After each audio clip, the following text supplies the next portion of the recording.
السلام علیکم، میں ہوں سجاد انور۔ آج کچھ ذاتی وجوہات کی وجہ سے ستار خان صاحب ہمارے ساتھ نہیں ہیں، لیکن میں آپ کی خدمت میں کچھ اہم ترین باتیں رکھنا چاہ رہا ہوں۔ سب سے پہلے تو یہ، جس طرح سے کل لاہور میں ایک خاتون اپنی بچی کے سمیت ایک نالے میں ڈوب گئیں، اس واقعے پہ محترمہ وزیر اعلیٰ پنجاب مریم نواز صاحبہ نے جو ایک جذباتی اور طوفانی پریس کانفرنس کی، وہ اس دوران جو تیسرے درجے کے ملازمین ہیں ان کی گرفتاری کا تو انہوں نے حکم دے دیا، لیکن وہ اصل جو کلپرٹ تھے اس واقعے کو چھپانے والے، ان کے شوہر پر مقدمہ درج کرنے والے، اس کو تھانے میں بند کرنے والے، ان سب کو وہ بچا گئی ہیں۔ اس پر ایک تفصیل سے بات کریں گے کہ کس طرح سے اصل ملزموں کو بچایا گیا۔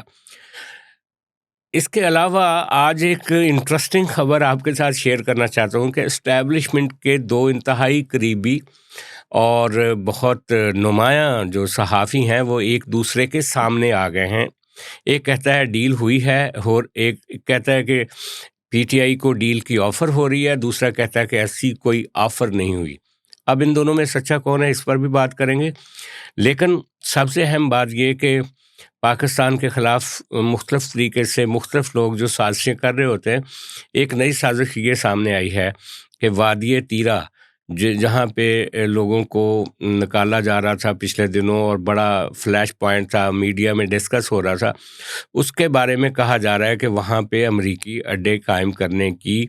کوئی سازش کی جا رہی ہے۔ اس پر بھی بات کریں گے۔ سب سے پہلے آتے ہیں مریم صاحبہ نے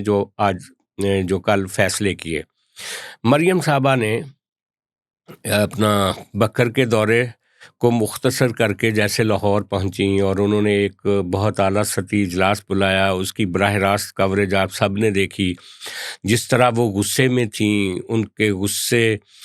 کے سامنے سارے لوگ افسران کو بٹھایا گیا تھا، اور جس طرح سے وہ بات کر رہی تھیں۔ اس ساری گفتگو کے بعد نکلا کیا؟ اس ساری گفتگو کے بعد نکلا یہ کہ جو تیسرے درجے کے ملازمین تھے، ٹیپا کا جو پروجیکٹ مینیجر ہے اصغر سندھو، اس کے بعد کچھ سیفٹی انچارج ہیں عثمان یاسین، دانیال اور احمد نواز، ان کی گرفتاری کا حکم دیا گیا۔ لیکن جو کلپرٹ تھے، جو کل بھی ہم نے بات کی تھی کہ جن لوگوں نے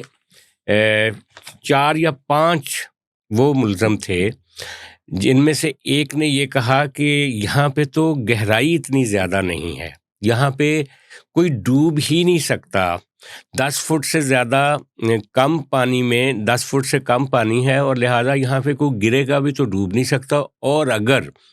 کوئی یہاں پہ ڈوب بھی جائے تو وہ آگے اس کی ڈیڈ باڈی آگے جا نہیں سکتی کیونکہ رکاوٹ ہے۔ اچھا، دوسرا ملزم وہ تھا جس نے اس خاتون کے والد کو مدعی بنا کر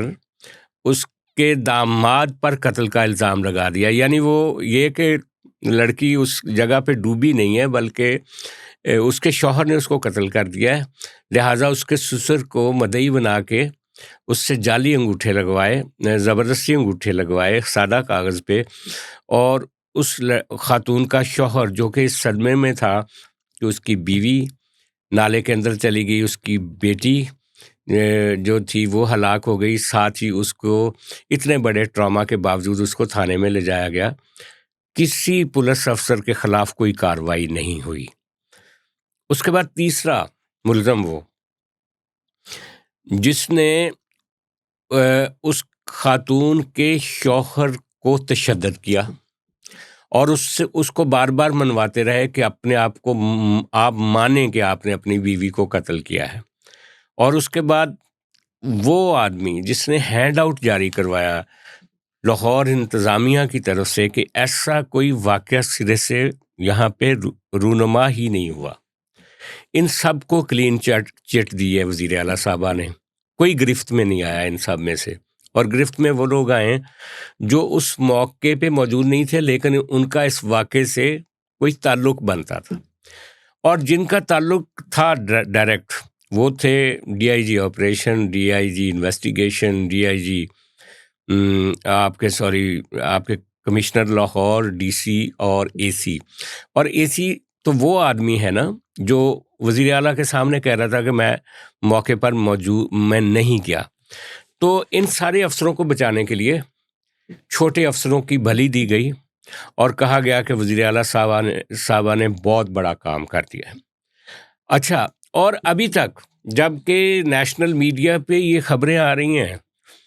کہ اس کے مرنے والی جو بیچاری تھی اس کے شوہر کو کس طرح سے پولیس نے تشدد کیا، کس طرح سے ان کے سسر سے سائن کروائے، پولیس کے خلاف کوئی کارروائی نہیں ہو رہی کیونکہ پولیس کو کسی نے کہہ کے استعمال کیا تھا ان کے خلاف. جب آپ پولیس کے ان لوگوں کے خلاف کارروائی کریں گے تو وہ ان لوگوں کا نام بتائیں گے جنہوں نے ان سے کہا تھا کہ اس بندے کو پکڑ لو اور اس کو کہو کہ اسی نے مارا ہے. اور پھر ان لوگوں کو بھی ان کے خلاف بھی کارروائی نہیں ہو رہی جنہوں نے کہا تھا کہ یہ تو پانی تھوڑا ہے، کیونکہ جب وہ ان کو پوچھا جائے گا تو وہ بتائیں گے کہ ہمیں کہا گیا تھا کہ آپ نے ایسا بیان دینا ہے. اور پھر اس کو بھی نہیں پوچھا جائے گا جس نے ہینڈ آؤٹ جاری کیا، کیونکہ وہ بتائے گا کہ اس کو کس نے کہا تھا کہ یہ ہینڈ آؤٹ جاری کرے. اور وہ سارے ملزم جو ہیں وہ مریم نواز صاحبہ کے چہیتے ہیں اور ان کو کوئی ہاتھ نہیں ڈال سکتا. اب ہم آگے بڑھتے ہیں. جناب مالک صاحب نے یہ خبر دی کہ اسٹیبلشمنٹ نے ایک ڈیل دی ہے پی ٹی آئی کو، اور اس میں یہ کہا گیا ہے کہ اگر پی ٹی آئی کے ارکان پارلیمانی کمیٹیوں میں واپس آتے ہیں اور پارلیمنٹ میں اپنا ایک فعال رول ادا کرنا شروع کرتے ہیں اور ایز یوزول حکومت کو تسلیم کرتے ہوئے اس کے ساتھ کوآپریٹ کرتے ہیں اور یہ جو ہڑتالیں اور یہ جو احتجاج ہے وہ ختم کرتے ہیں، 8 فروری کا جو آپ کا جو احتجاج ہے اس کو ختم کرتے ہیں، تو پھر ہم آپ کو یہ سہولت دے سکتے ہیں کہ الیکشن کمیشن جو ہے وہ آپ کی مرضی کے مطابق بنایا جا سکے، اس کے ارکان بھی پورا الیکشن کمیشن ریکانسٹیٹیوٹ کر دیا جائے تاکہ اگلا الیکشن فری اینڈ فیئر ہو سکے.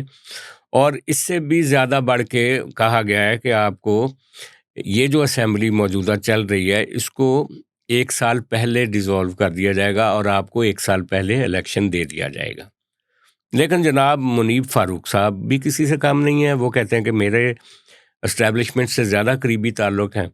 انہوں نے ارشاد فرمایا ہے کہ مالک صاحب کی یہ خبر جو ہے ٹوٹلی بوگس ہے.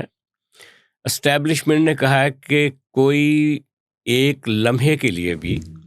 1 انچ کے لیے بھی عمران خان صاحب سے بات کرنے کے لیے تیار نہیں ہے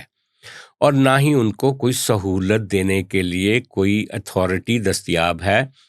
لہذا اس طرح کی ساری خبریں بے بنیاد ہیں اور ان کا حقیقت سے کوئی تعلق نہیں ہے. اچھا، اب ہم آتے ہیں تیسرے موضوع کی طرف. تیسرا موضوع ہے کہ جناب جو پی ٹی آئی کی ایک خاتون رکن ہیں، انہوں نے کہا کہ تیرا ویلی جو ہے اس کو اس لیے خالی کرایا جا رہا ہے کہ یہاں پہ امریکیوں نے کہا ہے ڈپلومیٹک سرکلز میں کہ ہمیں کہا گیا ہے کہ اگر بگرام ایئرپورٹ جو ہے وہ ہمیں نہیں ملتا، بگرام ایئر بیس ہمیں نہیں ملتی، تو پھر ہمیں پاکستان جو ہے وہ تیرا ویلی میں ایک ہوائی اڈہ دے اور اس کے لیے لوگوں کی نقل مکانی کروائی جا رہی ہے. اس کے اوپر جو اسٹیبلشمنٹ نے کہا ہے کہ یہ ایک غلیظ پروپیگنڈا ہے اور اسٹیبلشمنٹ کے ذرائع نے کہا ہے کہ اس طرح کی خبریں اس لیے چلائی جاتی ہیں تاکہ پشتون بیلٹ کے لوگوں کو مشتعل کیا جا سکے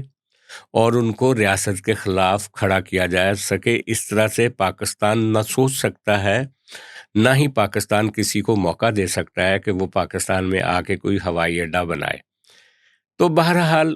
یہ ساری صورتحال چل رہی ہے، لیکن میں آپ کو انٹرسٹنگلی ایک واقعہ ضرور بتاتا چلوں کہ رات ساری جو دھرنا دیا گیا عمران خان صاحب کے جیل کے باہر، وزیر اعلیٰ صاحب بھی موجود تھے اور سلمان اکرم راجہ صاحب بھی موجود تھے، اور ان کا یہ خیال تھا کہ ایک لوگوں کا بہت بڑا جمع غفیر آئے گا اور یہاں جیل کے باہر ایک بہت بڑا مظاہرہ کریں گے تاکہ عمران خان صاحب کی صحت کے حوالے سے جو خدشات ہیں اس پر حکومت کو دباؤ میں لایا جائے. لیکن حقیقت یہ ہے کہ وہاں پہ ایک متاثر کن تعداد کسی بھی صورت اکٹھی نہیں ہو سکی اور یہ بھی لوگ سردی میں کپ کپ آتے ہوئے رات کو کوئی 2-3 بجے وہاں سے منتشر ہو گئے، لیکن آج دونوں حضرات جو ہیں وہ سپریم کورٹ گئے ہیں، اور سپریم کورٹ میں جا کے انہوں نے ایک یادداشت پیش کی ہے کہ عمران خان صاحب کے اوپر کے ساتھ جو ملاقاتوں کے لیے حکومت نے پابندیاں عائد کی ہوئی ہیں، پارٹی ورکرز کو، پارٹی رہنماؤں کو بھی نہیں ملنے دیا جاتا، فیملی کو بھی نہیں ملنے دیا جاتا، اس پہ سپریم کورٹ کوئی ایکشن لے۔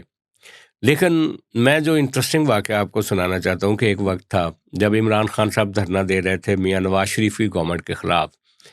اس وقت پاناما پیپر آیا تو کسی نے، ایک جج نے کہا تھا، سپریم کورٹ کے جج تھے، کہ آپ ادھر ادھر کیا کر رہے ہیں؟ ثاقب نثار نے کہا تھا کہ آپ ادھر ادھر سے کیا دیکھ رہے ہیں، آپ میرے پاس آئیں،